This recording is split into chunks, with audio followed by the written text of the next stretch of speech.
야고보서 2장 14절에서 20절까지 우리 함께 이 말씀을 읽겠습니다. 내 형제들아, 만일 사람이 믿음이 있노라 하고 행함이 없으면 무슨 유익이 있으리요? 그 믿음이 능히 자기를 구원하겠느냐? 만일 형제나 자매가 헐벗고 일용할 양식이 없는데 너희 중에 누구든지 그에게 이르되 평안히 가라, 덥게 하라, 배부르게 하라 하며 그 몸에 쓸 것을 주지 아니하면 무슨 유익이 있으리요? 이와 같이 행함이 없는 믿음은 그 자체가 죽은 것이라. 어떤 사람은 말하기를 너는 믿음이 있고 나는 행함이 있으니 행함이 없는 내 믿음을 내게 보이라. 나는 행함으로 내 믿음을 내게 보이리라 하리라. 내가 하나님은 한 분이신 줄을 믿느냐? 잘하는도다. 귀신들도 믿고 떠느니라. 아, 허탄한 사람아, 행함이 없는 믿음이 헛것인 줄을 알고자 하느냐. 거기까지 봤습니다. 오늘은 실천하는 믿음이라는 제목으로 잠시 말씀을 생각해 보겠습니다. 어떤 그리스도인들은 외적으로 겉으로 드러난 것으로는 전혀 문제가 없습니다. 그렇게 신사적일 수가 없고 신앙적인 지식에 있어서도 다른 신자들에 비해서 전혀 손색이 없습니다.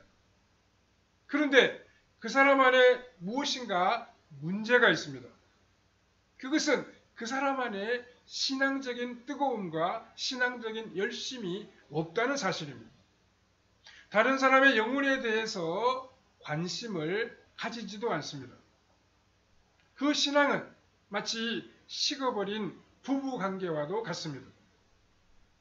하나님에 대한 신앙은 결코 냉랭할 수 없습니다. 왜냐하면 하나님은 참으로 가슴이 뜨거우신 그런 분이시기 때문입니다. 하나님을 가까이 한다고 말하면서 냉담하고 비판적인 사람은 우리가 상상할 수조차 없습니다. 우리 오늘의 본문을 함께 묵상하면서 뜨겁고 실천적인 신앙에 대해서 함께 생각해 보므로 오늘 주님이 주시는 교훈을 받아야 하겠습니다. 첫 번째로 아무 유익이 없는 그런 믿음이 있습니다. 어떤 사람에게 믿음이 무엇입니까? 이렇게 물어보면 자신이 그리스도인이라고 믿는 것이 바로 믿음이라고 대답하는 사람이 있습니다. 다시 말해서 그리스도인의 자의식입니다. 자신이 믿음이 있다고 하면 그것이 믿음이고 자신이 믿음이 없다고 말하면 그것이 믿음이 없는 것이라고 이야기합니다. 사실 처음 예수님을 믿을 때 자신의 삶이 너무나도 그리스도인답지 못해서 도저히 다른 사람들에게 자신은 믿음을 가졌다고 떳떳하게 이야기할 수 없는 분들도 있습니다. 사람들은 그리스도인들이 무엇인가 금욕적이고 자기 확신에 차 있다고 생각하는 것 같습니다. 자신은 도저히 그리스도인들을 흉내낼 수 없다고 여기는 사람들도 있습니다. 술이나 담배도 하지 아니하고 조심하고 빈틈없이 행동하는 사람들이라고 생각하기도 합니다. 그런데 중요한 것은 겉으로 나타나는 모습이 아닙니다. 그 안에 하나님에 대한 사랑이 있는가라고 하는 것이 참으로 중요합니다. 하나님에 대한 사랑이 있기 때문에 자신의 생활을 절제하는 것이지 자기 마음대로 즐기고 싶지 않은 사람이 그 어디에 있겠습니까? 그런 성숙한 신앙에 도달하기까지 자기 자신과 많은 싸움을 그리스도인들도 하게 되는 것입니다. 그러나 사람들은 겉으로 나타난 모습만 보고 판단합니다. 아, 저 사람은 금욕적이고 생활에 있어서 너무나도 철저하니까 아, 저 사람은 참 믿음이 좋은 것이구나 이렇게 판단해버리기도 합니다. 그러나 그런 사람들에게 무엇이 없습니까? 바로 따뜻함이 없습니다. 다른 사람들을 아끼고 보살펴 주려고 하는 그런 사랑의 마음이 부족합니다.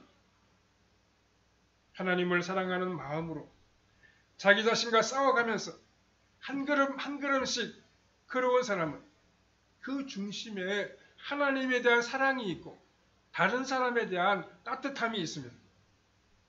그는 이미 숱하게 자기 자신과의 싸움을 거쳐서 이 자리에까지 왔기 때문에 아직 초보적인 문제로 씨름하는 신앙의 초보자들을 볼 때 위로하고 그 작은 싸움을 인정하고 싶어하는 그런 따뜻한 마음이 있습니다.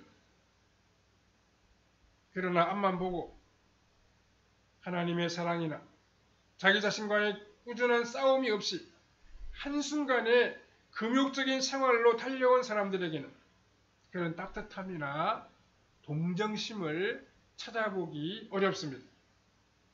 겉으로 나타나 보이는 행위들은 답이고 그것을 푸는 과정은 각자의 삶 속에 있습니다. 그러나 이런 과정 없이 다른 사람의 행동만 흉내내는 사람은 다른 사람에 대한 따뜻함이 잘 나타나지를 않습니다. 분명히 그의 행동 자체는 문제가 없습니다. 모든 것을 절도 있게 합니다. 예배 시간도 정확하게 지키고 행동에도 빈틈이 없어 보입니다. 비난받을 일은 하지도 않습니다. 그런데 무엇입니까? 그에게는 따뜻함이 없습니다. 다른 사람에 대한 사랑이 없습니다. 하나님을 가까이 한 사람에게 느낄 수 있는 힘이 없습니다. 오늘 야고보 사도가 지적하고 있는 내용이 무엇입니까? 행동하는 것이나 말하는 데에는 정말 문제가 없습니다.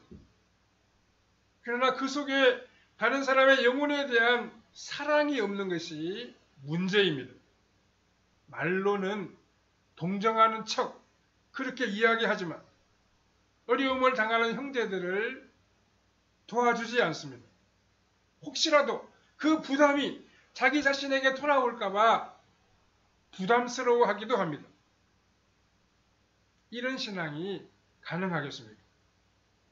야고보 사도는 이런 신앙은 참된 신앙이 아니며 모조품이며 실제로는 자기 영혼 하나도 구원하지 못한다고 우리에게 말씀하고 있습니다. 두 번째로 믿음은 은혜의 통로입니다. 믿음 그 자체는 고정되어 있는 것이 아닙니다. 믿음은 흐르는 개념을 가지고 있습니다. 다시 말해서 믿음은 하나님의 은혜의 통로가 열리는 것입니다. 내가 믿음을 가진다고 하는 것은 나를 통해 하나님의 은혜가 흘러나오는 것을 말합니다. 마치 땅 속에 파이프를 박으면 거기서 물이나 석유가 나오는 것처럼 믿음은 하나님의 은혜가 우리에게 흘러나오는 통로입니다. 물론 그 은혜를 가장 많이 마시고 가장 많이 누리는 사람은 자기 자신입니다. 그러나 그 은혜는 반드시 밖으로 다른 사람에게로 흘러나가야 합니다. 그렇지 아니하면 그 은혜의 통로가 막혀버릴 수 있습니다. 믿음은 어떤 사실을 스스로 믿는 것이 아닙니다. 누군가가 병이 들어서 아픈데 내가 나을 것이라고 믿는다고 해서 믿음이 있는 것이 아닙니다. 진정으로 믿음을 가진 자는 그 문제를 주님께 다 맡기고 간절히 주님의 도우심을 간구합니다. 그럴 때 하나님께서 그 사람에 대한 은혜를 회복시켜 주십니다. 그러므로 우리가 믿음을 가지고 있으면 그 믿음은 우리 자신을 적실 뿐만 아니라 다른 사람의 영혼의 갈증을 조금이라도 해소하는 데 도움이 되어야 합니다. 우리가 은혜를 받았다고 하면 다른 사람에게 조금이라도 그 은혜의 부스러기가 흘러나가야 합니다. 오늘날 이 세상 사람들이 믿는 사람들에게 원하고 있는 것이 무엇입니까? 그들은 저 사람은 그래도 신앙을 가지고 있으니까 무엇인가 우리에게 도움이 되겠지. 이렇게 기대를 할 수 있습니다. 신앙을 가진 사람들이 많이 있음에도 불구하고 전혀 도움이 되지 않을 때 그들은 그 신앙을 인정하려고 하지를 않습니다. 이 사람들은 무엇인가 잘 알지는 못하지만 하나님을 믿는 사람들을 통하여 자신들에게도 은혜의 부스러기가 떨어지기를 원합니다. 우리가 하나님의 놀라운 은혜를 받았다고 하면 그 은혜가 어떻게 나타나야 하겠습니까? 도저히 우리가 그 은혜를 갚을 수는 없지만 이 세상 사람들에게 지극히 작은 부분이라도 그 은혜의 부스러기를 나누어 주어야 합니다. 그래야 하나님이 은혜를 체험한 가치가 있지.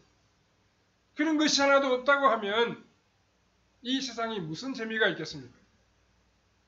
왜 우리가 하나님을 믿으면서도 다른 사람에 대하여 그토록 인색합니까? 우리가 하나님이 공급하시는 힘을 무한히 받는다라고 하는 사실을 인정하지 못하기 때문입니다.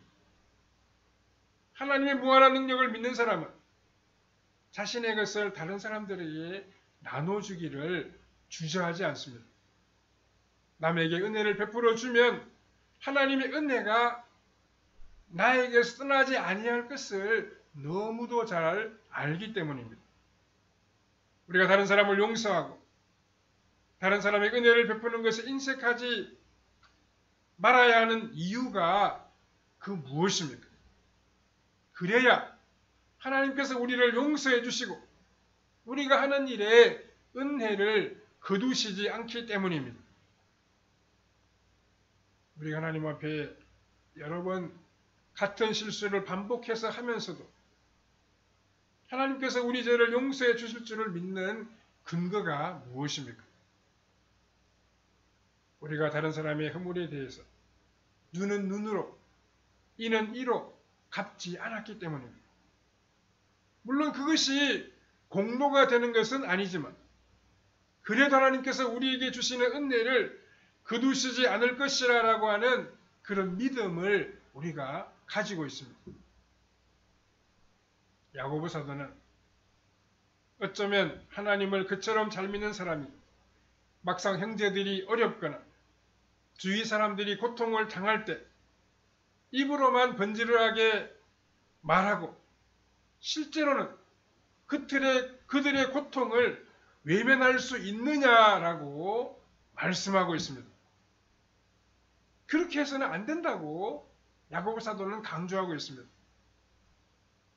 구체적으로 표현되는 사랑이 없는 믿음은 참된 믿음이 아니라는 것입니다. 말로만 하고 그 사람 도와줘야지 이렇게 말로만 하고 그런 사람에게 도움이 되지 못한다면 그것은 참된 믿음이 아니라고 야고보 사도가 말씀하고 있습니다. 우리가 정말 이해할 수 없는 것은 믿는다고 하면서도 철저하게 이기적으로 살아가는 것입니다. 자기 자신만 알고 살아가는 것입니다. 성경을 잘 안다고 말하면서도 그렇게 사람이 차갑고 다른 사람에 대하여 냉정할 수가 없습니다. 우리 마음에 선한 생각이 떠오르고 그것이 하나님을 기쁘시게 하는 일이라고 생각이 되면 두 번 생각하지 말고 그 마음을 우리의 실제적인 행동으로 옮겨야 합니다. 두 번 생각하면 그만 인색한 마음이 생겨서 은혜의 통로가 막혀버리게 될 것입니다. 우리가 무모할 정도로 선을 베풀지 않으면 선을 행할 기회가 없어지고 말 것입니다. 완벽하게 선을 행하려는 사람은 결코 선을 행할 기회가 없을 뿐만 아니라 자신의 신앙마저 죽은 신앙이 되고 말 것입니다. 불완전하고 좀 우스꽝스러운 선행일지라도 하나님은 기뻐하십니다. 우리가 작은 일에도 다른 사람을 배려하고 따뜻하게 대하고 다른 사람을 사랑으로 섬기는 것이 믿음을 가진 사람의 모습이라는 것입니다. 주변 사람들이 어려움을 당할 때 무시하고 지나치지 말고 우리가 받은 주의 은혜와 사랑을 기억하면서 작은 마음으로 작은 사랑으로 그들에게 다가가는 것이 참으로 믿음 있는 사람의 삶의 모습이라는 것입니다. 세 번째로 신앙에는 내용과 형식이 있습니다. 신사와는 거리가 큰 비열한 사람이 멋진 신사복을 입는다고 해서 그가 신사가 되는 것은 아닙니다. 그러나 교양이 있고 품위가 있는 사람은 값비싼 신사복을 입지 않아도 멋진 신사로 그렇게 보여지게 됩니다. 내용이 없이 형식만 내세우는 것은 아무런 의미가 없다는 말씀입니다. 하지만 내용이 있는 상태에서 형식이 잘 갖추어질 때 그 모든 것이 협력하여 유익을 이루는 것을 우리가 볼 수 있습니다. 내용은 하나님과 이웃에 대한 사랑이라고 말할 수 있고 그 내용을 담고 있는 그릇이 우리의 신앙 지식이라고 이야기할 수 있습니다. 하나님과 이웃에 대한 사랑. 이 신앙은 좋은 옷이 필요합니다. 사탄이 계속적으로 그 믿음을 파괴시키려고 악한 사상으로 공격하기 때문입니다. 그러나 중심에 사랑이 없는 사람은 신앙 지식을 아무리 많이 가진다고 하더라도 자기 자신이 다른 사람들에게 아무런 유익이 되지를 못합니다. 왜 신앙 지식이 필요합니까? 우리의 중심에 분명히 하나님을 사랑하는 마음이 있지만 때로는 그것만으로 설명되지 않는 것들이 많이 있기 때문입니다. 믿지 않는 친구들이 신앙에 대한 여러 가지를 묻는데 아무것도 대답하지 못해서 답답했던 그 사람이 성경을 공부하고 체계적인 신앙 지식을 갖출 때 그는 마치 용사가 칼을 얻은 것과 같을 것입니다. 그러나 마음속에 하나님을 사랑하는 마음이 전혀 없는 사람은 아무리 성경을 많이 배우고 신학을 공부한다고 하더라도 그 지식이 그의 삶에 아무런 유익이 되지를 못합니다. 기독교에 대해서 아는 것이 너무 적어서 예수님을 믿는다고 말하지 못하는 사람들도 없지 않아 있습니다. 그렇지만 하나님을 사랑하는 마음이 있다고 하면 그 사람은 믿음이 있는 사람입니다. 부족한 것이 많이 있지만 하나님을 사랑한다고 하면 믿음의 사람이라고 말할 수 있습니다. 앞으로 하나씩 배워나가면 됩니다. 그런데 어떤 사람은 기독교적인 지식을 너무나도 좋아합니다. 시키지도 않았는데 이미 많은 기독교 서적을 읽기도 했습니다. 그렇지만 그는 전혀 다른 사람을 인정하지 않습니다. 자기 자신의 지식에 만족하고 있을 뿐입니다. 입으로는 기독교나 다른 목회자들을 많이 비판하면서 자기 자신은 아무것도 하지를 않습니다. 사랑하지 않는 다른 그리스도인을 많이 비판하면서 자기 자신은 아무것도 하지 않는다고 하면 그 사람은 아직 하나님의 사랑을 잘 모르고 있는 사람입니다. 그는 형식만 갖추고 있지 내용은 아무것도 없습니다. 그는 스스로 가장 근본적인 질문을 해보아야 합니다. 나는 과연 하나님의 사랑을 믿는가? 나는 진정한 그리스도인인가? 내가 하나님의 사랑을 발견하려면 어떻게 해야 하겠는가? 이런 것들을 스스로에게 질문해 보아야 합니다. 오늘날 우리 기독교는 어떻습니까? 형식은 참으로 훌륭합니다. 나무랄 것이 없습니다. 모든 조직이 잘 갖추어져 있습니다. 그러나 가장 중요한 것이 빠져 있는 것 같습니다. 그것은 영혼을 사랑하는 열정입니다. 다른 사람을 사랑하는 마음입니다. 그것이 없는 조직은 완전한 낭비에 불과합니다. 영혼에 대한 뜨거운 사랑이 없는 조직은 하나의 사회기관과 같습니다. 그런 데서는 놀라운 역사가 나타나지 않습니다. 뜨거운 불이 일어나지 않습니다. 오늘 우리에게 참으로 필요한 것은 진정한 사랑입니다. 그것이 빠진 거대한 건물이나 조직은 아무런 일을 하지 못할 것입니다. 파리 한 마리도 죽이지 못할 것입니다. 사탄은 그 큰 시설이나 조직을 보고 아마 비웃을 것입니다. 그러나 사탄은 한 영혼을 사랑하고 그 일에 헌신하는 사람들은 두려워하게 됩니다. 그는 진정으로 놀라운 하나님이 주시는 힘을 가지고 있는 사람이기 때문입니다.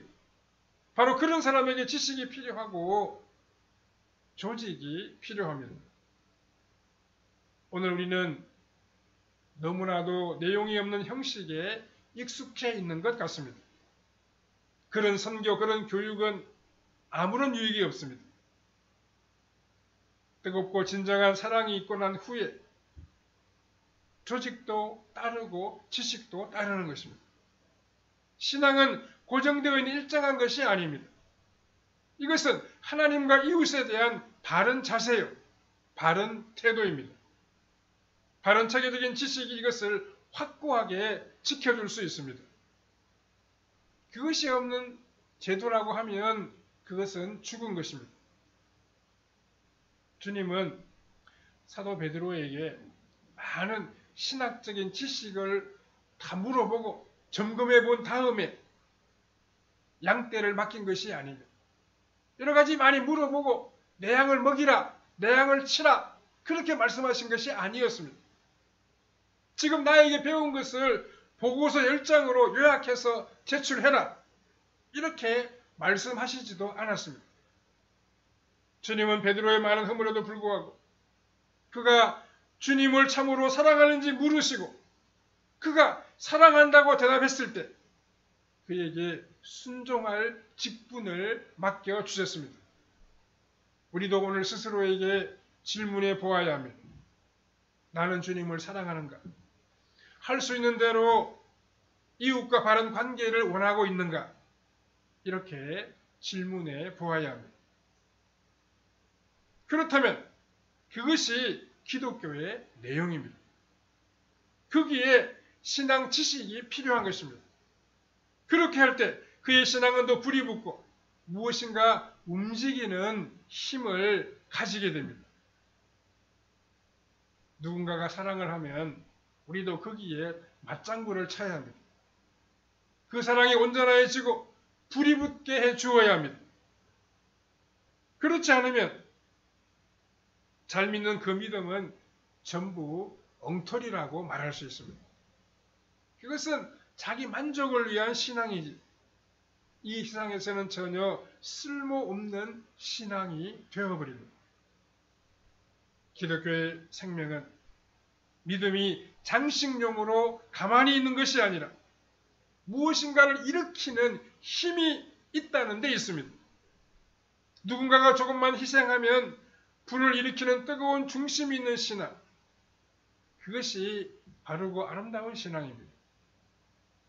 겉으로 표시는 잘 나지 않지만 누군가가 불을 붙이면 금방 불길을 솟구치는 그런 기독교가 참된 기독교이고 다른 사람을 살리는 종교가 되는 것입니다. 자신은 아무것도 하지 않으면서 비판만 하는 신앙은 죽은 신앙입니다. 그것은 쓸모없는 신앙입니다. 아무리 잘 믿어도 그 사람은 할 수 있는 것이 아무것도 없습니다. 우리가 하나님을 잘 믿는다고 하면 다른 사람을 사랑하고 돌아보아야 합니다. 다른 사람을 살리는 일에 우리가 나서야 됩니다. 다른 사람을 권면해서 예수 그리스도 안에 있는 영원한 생명과 부활의 역사를 이야기해 주어야 됩니다. 그것이 바로 그 사람을 참으로 사랑하는 삶의 태도입니다. 입으로만 믿는다고 말하는 사람, 능력 있는 그리스도인이 될 수가 없습니다. 우리가 믿는 바를 우리 삶으로 옮기고 우리 옆에 있는 사람들을 돌아보고 사랑하고 섬기고 세워줌으로 그리스도인다운 신앙생활을 펼쳐 나가야 할 것입니다. 믿는 대로 다른 사람들을 사랑하고 세워줌으로 하나님의 나라를 이 땅에 세워가는 성도님들의 삶이 다 되시기를 바랍니다. 기도하겠습니다. 사랑하는 하나님, 은혜를 감사합니다. 우리를 사랑해 주시고 주의 자녀로 삼아 주시니 참으로 감사합니다. 우리도 하나님을 사랑하며 믿고 의지하며 나아가는 우리 복된 신앙생활이 되게 하여 주시옵소서. 우리도 다른 사람들을 사랑하며 섬기며 세워주며 축복하며 나아가는 복된 신앙생활을 이어가게 하여 주시옵소서. 그래 다른 사람을 살리고 다른 사람을 아름다운 주의 백성으로 세워가는 우리의 신앙생활이 다 되게 해주시기를 원하옵고 예수님의 거룩하신 이름으로 기도하옵나이다. 아멘.